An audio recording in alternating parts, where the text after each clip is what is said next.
to delineate the new from the old band. I believe John was feeling guilty about our great reception. Now he began insisting on stronger clues for the album cover. So he used bloody meat and baby doll parts to represent the horrific nature of Paul's accident. John placed two decapitating dolls on Paul's shoulders, pointing toward his head, a reference to Paul's decapitation. On Paul's right arm, he placed Paul's teeth, knocked out by the car crash, and John told Paul not to smile since his teeth were on his arm.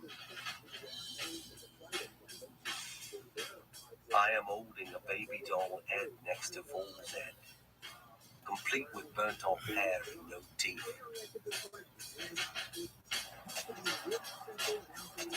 This cover photo was submitted to Capitol Records. The very next day, John burst into the studio screaming, "That wanker Maxwell showed up at me flat this morning with one of his bloody goons. He punched me in my side and put me in a headlock. And Maxwell said he'd snap off me head and I'd look just like Paul if we don't change the album cover." I told John, "Sounds like a good idea, John." It was going a bit far. He did not try to stop me as I called Capitol Records and withdrew the cover. A new photo shoot was hastily arranged later that day.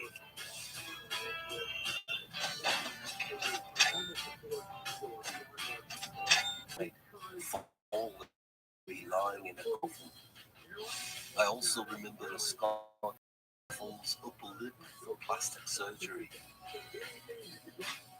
Nina was steaming about being forced by Maxwell to do a new cover. Passes Paul. Finally, we can work it out. It was about our decision not to give up. John wrote yesterday for Paul, but agreed to change it to she instead of he. Why she had to go, I don't know. I said something wrong, however, yesterday.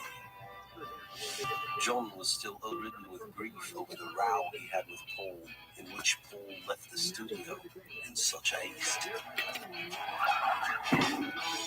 Dr. Robin's surgeries on William were amazing. In ongoing procedures, William was becoming a convincing fool.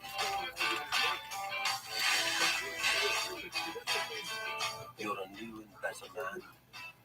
He does everything he can. No one can succeed like Dr. Robin. John was growing increasingly frustrated with the deception, and at the same time, Paul's absence in his life as a creative force left John feeling incredibly lonely. His great companion had been gone for over a year. It was clearly affecting him. Thus, John named our next album Sgt. Pepper's Lonely Hearts Club Band. And he would flood Sgt. Pepper's with clues.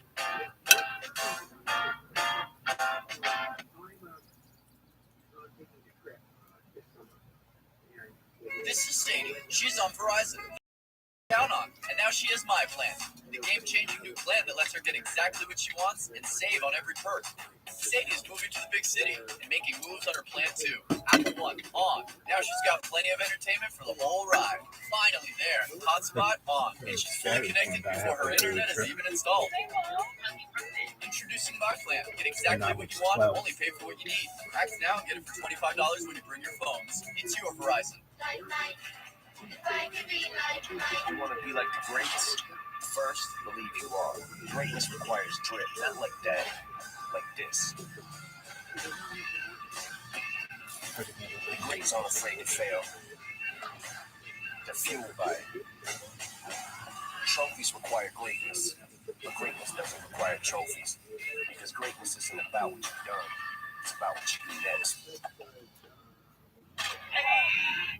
What do you guys think came first, the chicken or the baby back rib? Baby back ribs. Chicken tenders all the way. Baby back ribs. Chicken tenders. Baby back ribs. Chicken tenders. Baby back ribs. Baby back Tenders. On second thought, it really depends which side of the buffet you start on.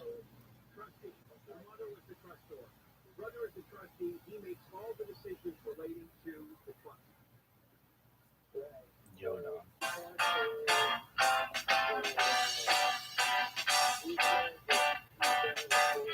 Both Ringo and I warned him it was a dangerous game, that too many clues might be noticed and the Beatles would end. Not to mention the threat of death we were under from MI5. But our arguments fell on deaf ears. In Paul's absence, it was John's band, and John had the final say. Do you have a newsletter